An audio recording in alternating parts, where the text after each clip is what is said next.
Okay, ladies, now that we got rid of the guys, we got rid of the facility managers, we can talk health and kids, right? Yes. So I do want to bring something up, Dave. Something that we maybe didn't even really think about as we had those facility managers on here. I also want to call attention to the fact that Missouri has about 60% of their districts with less than 1,000 students. And we have about 40% of our districts that have less than 500 students. So they may not have a facilities manager like, you know, these guys are blessed to have. So the school nurses there too have had to play even a bigger role in learning more, doing more, watching for more. You know, I just can't sing the praises enough of our school nurses. That's, you know, I used to work with the Missouri Association of Rural Education back when I lived in Missouri. And so, you know, of course, that is all those small schools you're talking about. And I appreciate what you're saying, because I was from the cleaning aspect of it, of course. But being in the cleaning industry, I get to touch on all of it. There's not any of it that I don't touch, from facility managers to the nurse. And I was always perplexed how a lot of different departments didn't talk to each other. I think that's what was interesting about this now I think everybody has learned to talk, maybe not the same language, but I think we have a different appreciation and respect, do we not? Yes. And so that being said, going forward, Renee, since you brought it up, in these small schools of less than 500, who's playing the role? Because I'm not sure the nurses know how to do all of this. I mean, well, are we talking about the superintendent or the principal's got to do it now? I think they, again, all work together. There are lots, we're doing education all the time through the Department of Health and Senior Services, offering different programs, different educational models. We're doing one right now about infection control practices called Missouri Kids Teams, and working with individual districts regarding their infection control practices. So yeah, it's an ongoing educational message, really. Well, and the education doesn't stop. Thank you. It's always, and as we were saying with the guys there, you know, just because we're doing it today doesn't mean this is what we'll be doing next year. Although I would say, yes, we've learned a lot. I think we have standardized more things. I don't think we actually learned as much as we standardized more things. Would that be a general statement? We still learned a lot. Okay, so Terri, I see your head keep bobbing up there. Talk to us a little here. Well, you know, when COVID started, first of all, when we shut schools down across the country, all of a sudden we're all sitting, shaking, trying to figure out how to get these kids safely back in school. So that's when I feel like district administrations, the health services providers that's within those districts, the maintenance, the facilities, the custodial crew, that's when we all had to start coming together to figure out how can we safely keep kids in school and try to prevent the spread of the pandemic at this time. And before, we had never really worked together. So when I'm saying we've learned a lot, yeah, I didn't have a lot of input into air filters or air quality previous to that, except for maybe for asthma reasons or, you know, fragrances in the air type thing. Then we got involved, but then now we're having to look at how do we truly prevent the disease from spreading at school and still maintain that good air quality so that we're not making it worse for ourselves using a whole lot of different chemicals and stuff that can cause some significant illnesses also. Well, as you're saying that, though, Terri, I'm thinking, all right, you know, we went through this shutdown. We learned. What did we learn? And, you know, that's where I'm kind of going now. because, at first, COVID's on the surface, let's disinfect it. Well, for some of us, we knew better than that. And we also saw all of this, I'm searching for the right politically correct word here, nonchalant spraying of anything that I was like, that's going to cause just as much problem as anything else. But are we going to go back to being masked all the time? Because there's a lot of these issues that are respiratory and still will be and always will be. Well, I think as some of the studies are showing that full-time masking also causes its own sets of problems. So I think you have to look at weighing the positives and the negatives and what really outweighs the other on that, because we know that for some students, having a mask on full time really does affect their respiratory system, and they can't do it. Plus, if they're using cloth mask, are they putting clean mask on every day? What bacteria do we have growing in those masks? And those kind of things. Are they an effective mask? I think just masking, saying let's mask on it of itself without doing what is best practice and looking and what needs to be masked for, what doesn't. I think there's a lot of debate still going on with that. So, Terri, as you're saying that, I'm just going to give you ladies something in my brain, because like I said, I work with both sides of this coin, right? And I think about restroom odors and the indoor air quality in a restroom. Now, of course, folks, I know you're listening to the podcast. You're going, oh, wait a minute, hold it. No, I am not talking about because somebody had a bean burrito at lunch. That's not the indoor air quality I'm talking about. I'm talking about that static air that's always in the restroom. And then we come along with an air freshener and put it up there so that we mask over it. And I think about the mask on your face, and I'm thinking it's simply just a Band-Aid on a larger problem, because, and here again, as that person suffering from a respiratory, I can't work with that mask on. I can't physically do those things with a mask on. And you can give me all the studies you want to, but my body tells me what it will do. Mm-hmm.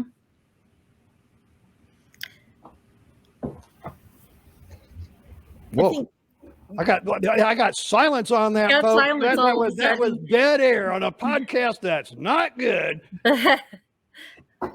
Well, a good point, though. You know, when you talk about the bathroom odors and the masking, the masks aren't going to take away the odors for sure. And, we saw some kids, their masks were filthy. I mean, they just had worn it day after day. But when you mentioned about the bathroom odors, we had a situation where someone was using, we actually had a contract, this was several years ago, with a company to come in and do the automatic scent things, dispensers in the bathrooms. And they put in one scent, and the nurse immediately started seeing several kids with asthma in her office, and it, alerted us. And it was, I think it was a scent of pina colada. So we had to tell them, don't ever use that. And then at the end of the year, we didn't renew that because, I kept, arguing that that's not good for the asthma, but everybody was more worried about the smell in the bathroom. My thing is, let's clean the bathrooms better and try to do away with the odor instead of trying to mask it with something that's going to bother our kids with asthma. Or you also have kids that, migraines are triggered by scents. Yes. And I think that's what you're talking. Indoor air quality isn't just a lung issue. It has more issues than that, ladies. And you mentioned migraines. What would be some of the others issues that you see from an indoor air quality start? Allergies. A lot of scents that's out there causes allergies. And even though we don't tell people that they can't wear this or that, when Axe was so huge with our high school population, the body spray and stuff, I had students daily coming in with asthma issues just from the smell of fragrance that somebody had used that morning. So it just goes to show how careful we have to be what we're putting into the air to keep these kids safe during the day. So you're talking about after PE class and they came back to the classroom and all smelled like whatever body deodorant wasn't a good thing. You've got it. Been there, seen it. Don't do it. But hey, so what are the other issues that we're talking about? I mean, I know I talk about asthma because it's personal to me. Migraines. What else do you see? I mean, because a school nurse, I always wondered, could you tell me how many students are in the school that have whatever it is? But there's also eczema, like for kids, there's certain environmental allergens that bother their skin and they end up with eczema and they're itching. And we've had kids that, were itching so much they had sores, and some even to the point where they were weeping sores and had to stay out of school. So the environment plays a big part in being in the classroom. Even a child that has a cat in their home and they come and they sit beside a kid with an allergy to a cat, that cat dander on that person sitting next to them can even affect them. So, there's several things, and it is migraines, and it's eczema, and it's asthma, and it's sinusitis, it's headaches, it's allergies, like Terri mentioned. It's just so many things. It can bother their eyes, make their eyes sting. So I think there's just numerous things that can be listed from this. Renee, I keep seeing your head go like this. You're wanting to talk, so. Yeah. Well, I would even throw in anxiety can be triggered by smells as well. And when we're talking about, like cologne or the air fresheners and the pets, we also have to think about noxious odors from art supplies or from cooking. Maybe a class is doing cooking.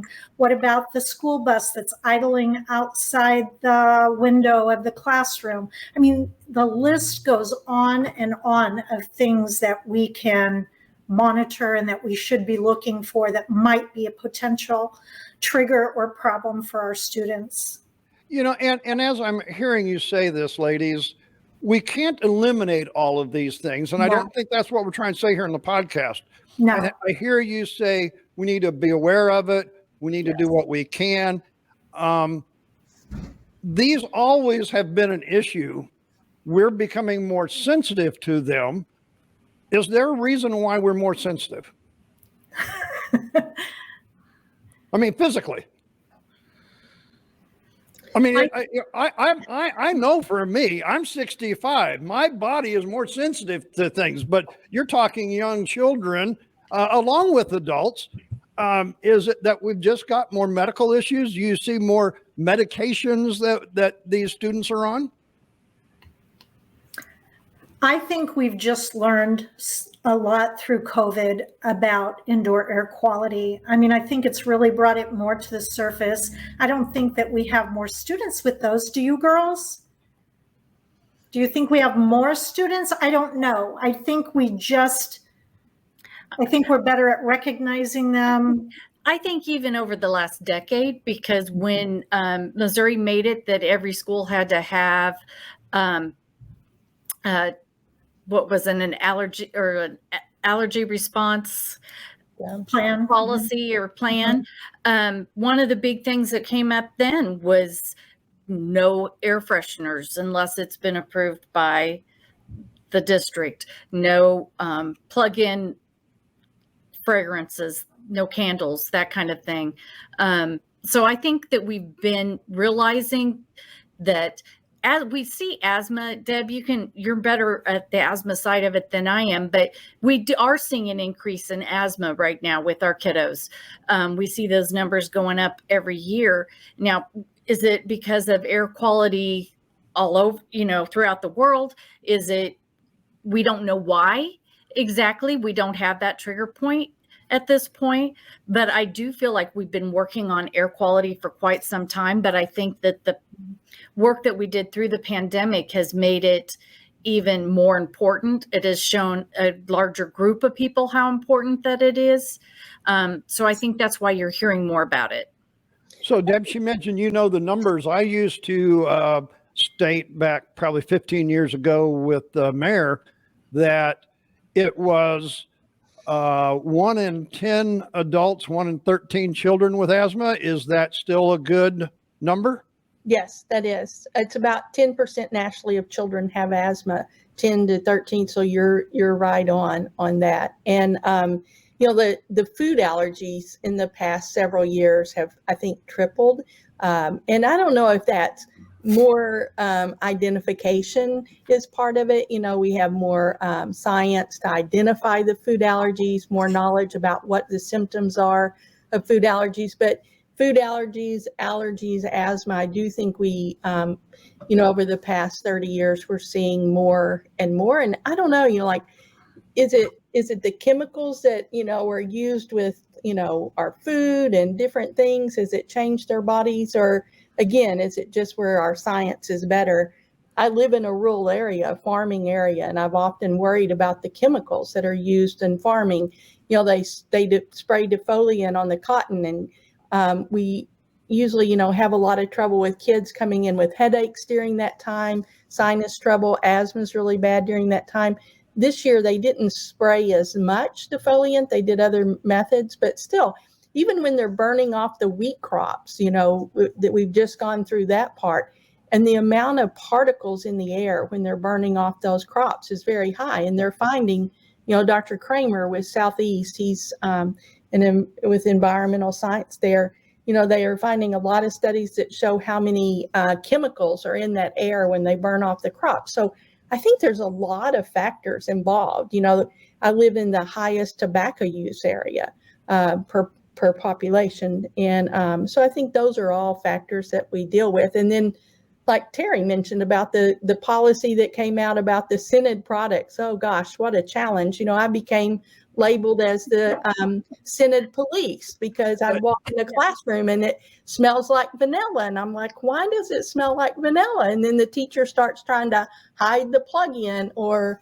I shared a couple of pictures with you, Dave, with, they were talking in one of your previous podcasts about how the urinal mats, they put targets on it for the kids to try the urinal mats. In my district, we use a urinal screen for deodorizer. And when that policy came out, we came to an agreement that they could still use those urinal screens in the boys' urinals. And that was agreed upon. But I started finding them, and that's the picture I shared with you. I started finding those urinal screens everywhere. Like I knew you were going to say that. Room deodorizers, hanging them on the wall, hanging them on air returns. I mean, they were everywhere. And that's because that was the only product I had said okay to that was a deodorizer. So that scented thing. Then you had to go in and make a new policy. Folks, remember, only in the urinal. I mean, yes. Yeah, I mean, I deal with this with custodians. I'm sorry, ladies, but, it's like a toilet bowl mop is not made to wash the water fountain with. I'm sorry. I don't care what you said you stuck it in. And I had this custodian that said, well, yeah, but I've got a bucket of disinfectant here that's only for, I go, I don't care. That is a toilet bowl mop. You do not use it to clean the water fountain with. Yeah, Luke's in the back room, and he keeps giving me little notes over here, folks. Luke, if you're in the back room, we're going to have to pull you in the conversation with some of your remarks here. He said he's seen the urinal mats as air fresheners, but I don't know that I like his comment. Very creative. I'm not sure I agree with that. I didn't know what it was when I first saw it hanging on the wall. I'm like, what in the world? And then I figured it out, and I was like, oh my gosh, I'm kind of like Luke. I thought it's creative of the people to start. But I think what you are bringing up, ladies, though, is this is the difference between, and I deal with this with contract cleaners all the time. There is a difference between what we do at home and residential in our own personal environments and what we do within a commercial building where the public is there. And as a public facility, you and I are responsible for those people's health and well-being. And you know, I just never have understood why, and I don't want to be beating up on teachers, but I find that, as you have said, that to use Luke's words, creativity, it's just, we've got to remember, folks, that this is a commercial environment. This is not your home. I think something that's very frustrating there to me, and Terri and Renee can chime in, is situations like, the big boom with essential oils. And I'm not saying they work or they don't work. That's not my point here. I'm not a scientist. I'm not a researcher. I don't know. But what I will say is that when you're wanting essential oils in your child's classroom, you got to think about there's 18 other kids in that classroom or 30 other kids. And it may be affecting some of them negatively, and that's what you have. There's more than just your child in that room. And those essential oils can bother some, they can really be a factor. And then when you put it on your child, on their skin, and then they smell like strong peppermint or something all day, that can affect other people. And so I like what you're saying, Dave, about your home and the school are two different places. Yeah, your personal environment's your personal environment. The rest of us don't have to deal with that. When you bring your personal environment into the commercial environment, then it becomes our environment, and I have something to say, and now you've infringed on. And I think this is back to that food allergy, because kids and adults that have peanut allergies, just the oil of somebody eating peanuts in their environment and their breath, back to indoor air quality, them eating it and that coming out, I've seen people go into shock from it. Mm-hmm. Renee, you started to say something, I think. Yes, I was going to kind of piggyback on what Deb was saying earlier. Having worked in the school building for 22 and a half years, it was so amazing to me to see how most people would be oblivious. I mean, truly oblivious, because those things didn't bother them. Right. But if you had one person, like I had one teacher who the room next to her started using the Sensi when they weren't supposed to. And she came to me and she was literally struggling to breathe.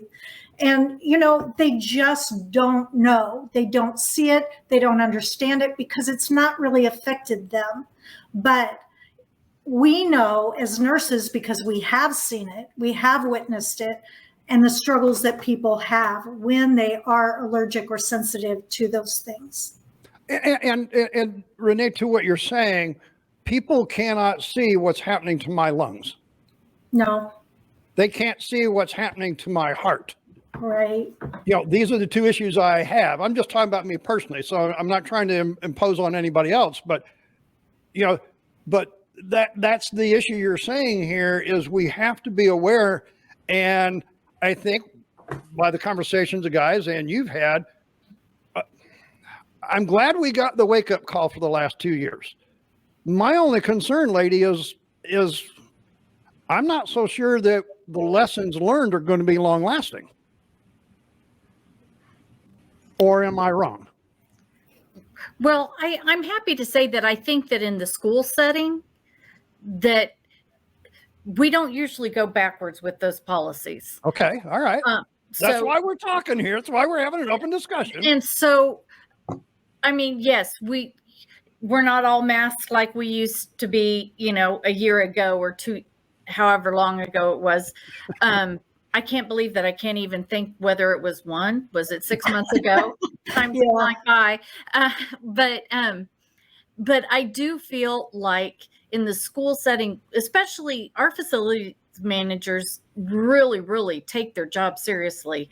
And once they learn that it's really affecting the health of students, I mean, they stay with that. And I don't think in the school settings. Now, do I think in the general population? Yeah, we're seeing probably the bathrooms not washing hands as frequently and that kind of thing. that we were seeing previously.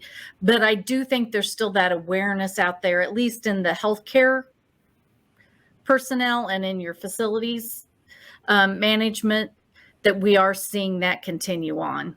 So do school boards, I don't want to make this sound bad, but I don't know how to say it right, I guess, but is the school boards on board with moving forward, or is there just too much public pressure to ebb and flow with whatever the political environment is? I'm concerned there.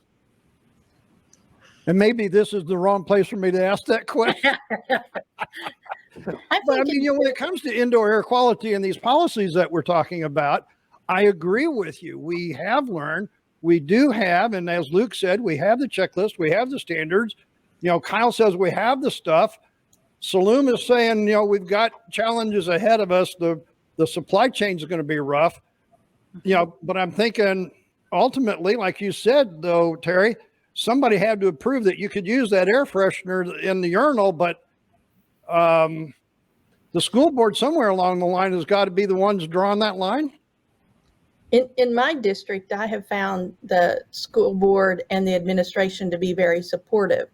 I hear some school nurses, or we see it on the listserv, where some school nurses aren't that fortunate. I'm in one of those schools where we don't have a specific plant manager. I'm in a small, not 500 small, but we have about 2,000 students. So the assistant superintendent, he is the transportation supervisor, okay, the certified teachers, over the custodians, over the facilities, over the athletics. So he does have a lot of those roles, and he does do a very good job with it. I'm thankful Renee mentioned about the Missouri Kids Team Project, and our district has been involved in that, and our assistant superintendent and our superintendent have been on that team and been at the meetings, and they're very supportive to doing these practices to improve air quality, improve the health of the children. And the end result is what someone said, I think Luke said it on a previous podcast about attendance. When you improve the air quality and then you improve the health of your building, your staff, your students, your attendance goes up, and it makes you money. Not that, that's our focus, but it does come into play. So it sure makes the world go along a lot better when you got money to be able to do those things, Deb. I mean, you're right. Yeah, you're not there to make money. You're there to educate kids, but there's still a budget. Mm-hmm. Got to have it from somewhere. Keeping those kids healthy and safe. I think we keep talking about the kids, but I'm also thinking about, I know whenever I was working, I lived in Rolla for 35 years and dealt with the Rolla Public Schools and Columbia Public Schools.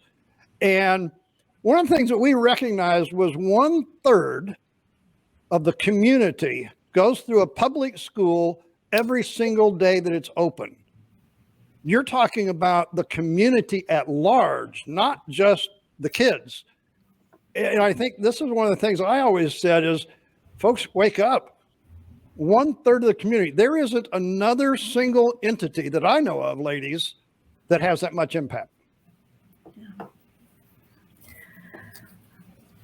What I was going to say a little bit earlier that kind of piggybacks on that as well is, we learned a lot about air quality. I mean, we all knew that, we've been talking about pollution and things like that for years, but the focus more of what is actually going on inside the school building.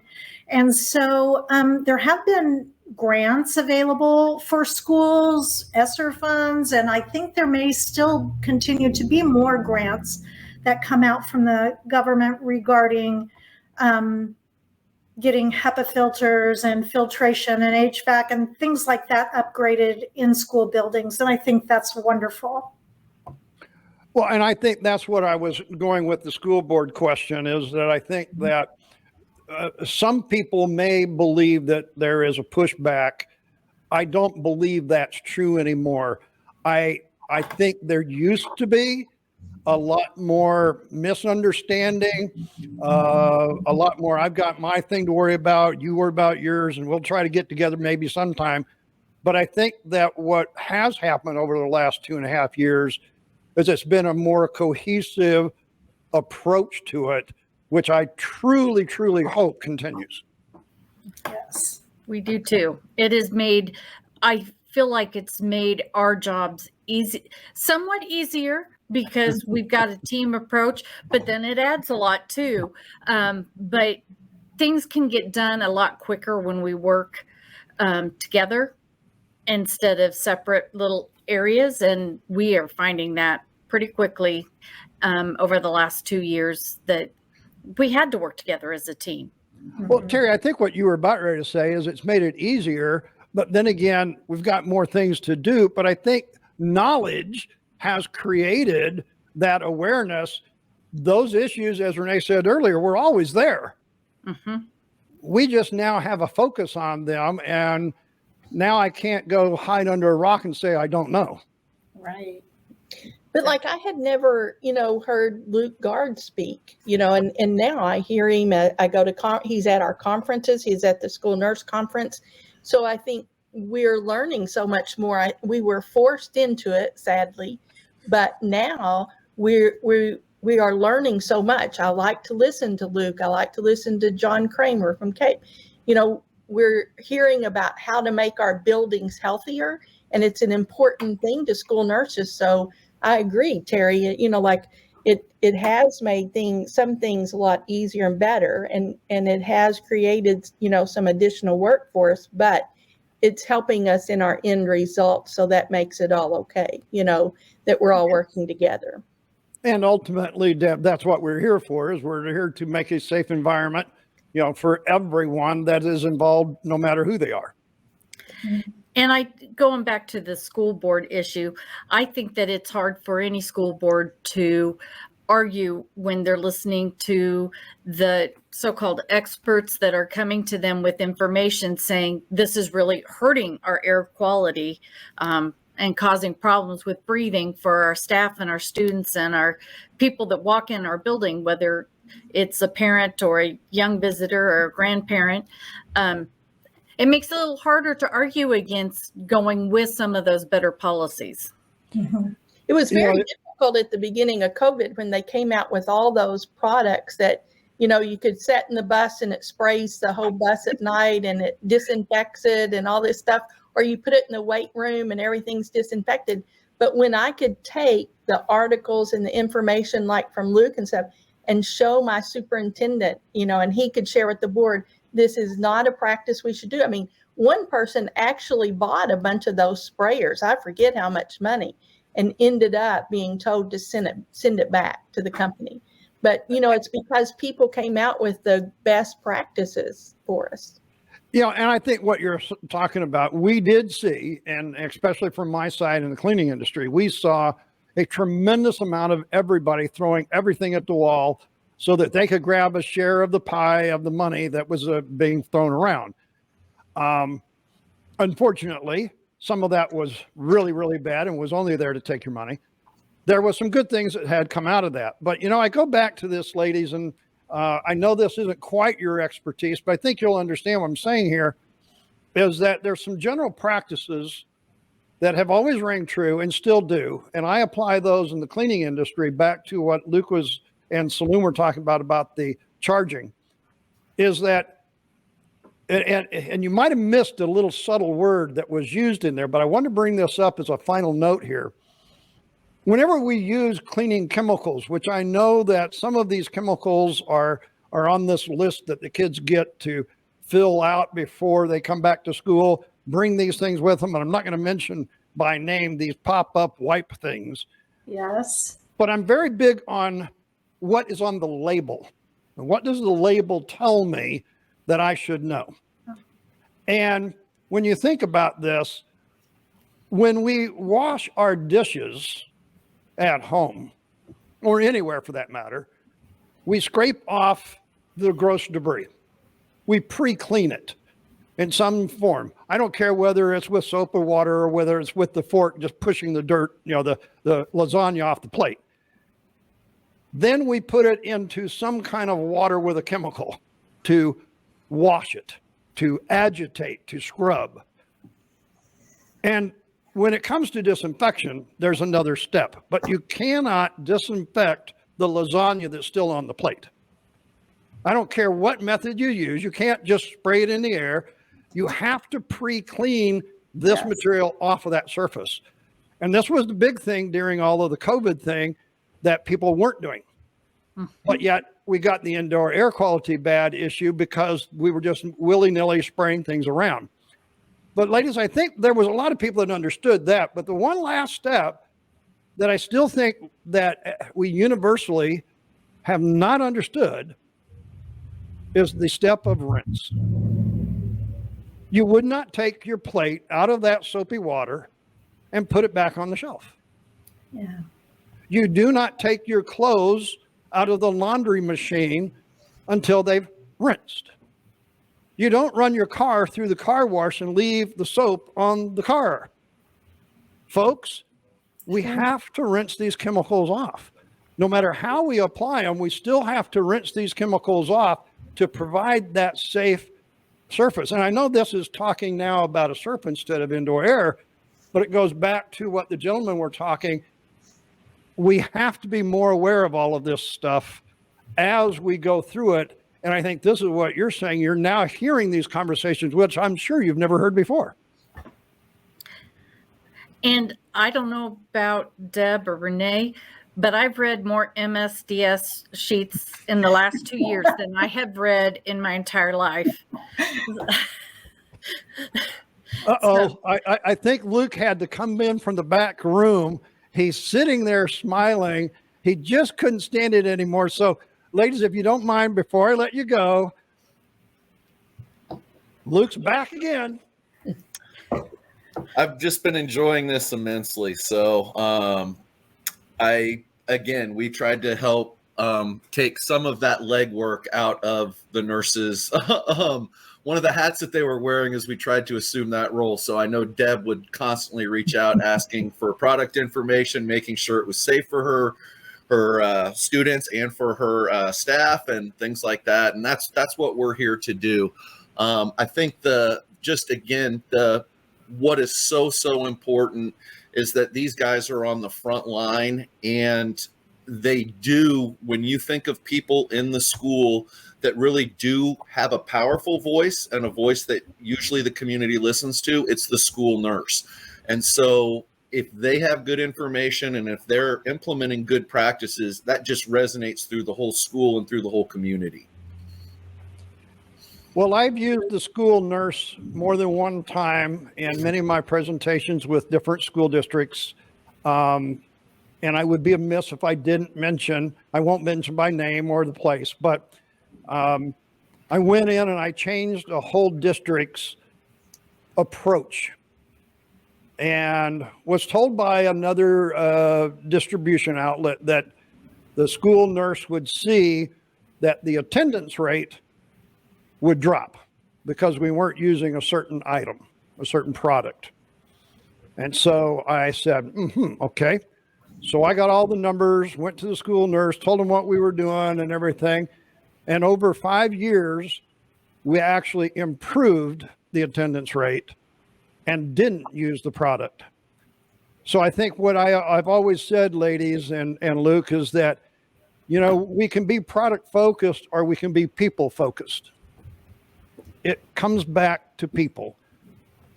We've learned a lot, but it still takes all of us people to help other people. And the nurses are so wonderful at collecting data. And because they have to, they become a great resource. Just like, as you said, what is our absenteeism? What is our clinic visit rate for our asthmatics? What are the number of injuries that we're sustaining per month? All of these things, they have those statistics and that information. And then coming from such a credible voice, they really do allow and make for and push forward a lot of change that is necessary in these schools. Has change quit, ladies? No, Probably not. It doesn't. I think, it's interesting. Change is going to happen. It just depends on what we're going to do with it. Any parting words before we let everybody go and go on with their afternoon? I would just like to thank really the facility managers, honestly, the whole school team, really. It truly is a team effort. So, and it's all about keeping our students and staff safe. So it's great to work with them. And Luke, you have been invaluable in your information you provide, and we appreciate it very much. We are just here to support the great things that you guys are doing. In all honesty, that's what we're here to do. Thank you. Does It help. provided a lot of comfort to school nurses during COVID. Yes, it did. It really, what our facility managers do, what Luke has done, has, I truly believe, allowed us to keep schools open around the area. And I'm just amazed, and I see it in Missouri because that's where I'm at, but the state, the professionals from across the state and the experts across the state have really come together over the last 2.5 years and realized how important we are as a team. And I think, if we have one thing to thank the pandemic for, that would be it, is that healthcare professionals really have become more team than before. And I will say, Dave, you've mentioned about the custodial staff in the schools. I can't say enough about how important they are to the daily operations and to the health of the staff and students. And sometimes I think we forget, the important role that they play. So that's another group I'd like to reach out to and thank. 100%. Well, as you say that, you just gave me the opening to tell you about a program that we have. We started it about 4 years ago. It's called Rock Stars of Cleaning. You can find it at rockstarsofcleaning.com. Every year, we highlight and give out a national award to a winner. We've been taking nominations. Matter of fact, nominations closed this week. There you go. Luke's got his up there. We've been taking nominations all year. I'm getting ready to release the 4 finalists that will go out to nationwide voting. For 2 months, people all around the world will be able to vote on those people. We will be announcing at our show in February next year the national award winner. It is all about the people. It's about that. And this isn't this is more who the person is rather than what they do. But Deb, to your point, there's a lot of frontline people in the cleaning industry that risk their life literally every day, to make sure that other people are taken care of. And I think one of the things that has come out of the pandemic is the people that were supplying them a product and practices learned a lot that maybe they weren't quite doing the best that they could do, and that has improved their lives as well. I thank you all for being on the podcast. This is our 4th podcast here for the Center for Education and Safety, part of the Missouri School Boards Association. There's 4 podcasts. They're on the front page of the website. You can look that up in the show notes, either on the screen here or in the show notes of our shows. We'll have this on YouTube, and actually we put this out on Podbean. Ladies, I thank you. If you have any pictures that you would like for us to include, please send those to me. And folks, if you're listening to this podcast and you've got a question or you have a thought and you think, well, you know what, I wish they would have talked about this, or I wish they'd have talked about that. Well, I'm sure that, we probably can talk about that. I'm going to put up here Amy Roderick's email address. She's a director over at the Center of Education Safety, the one that helped put this all together. And we thank Amy for directing all of this and getting it all together. I think the Missouri Department of Health and Safety was a co-sponsor of this as well. And thank everybody for being a part of this series. You never know, we might have another series of podcasts come up later. Like and share these. You'll find these also at academyofcleaning.com or beyondcleanwith.com. So everybody, have a good afternoon for what is left, and we'll let you know when this is out for air.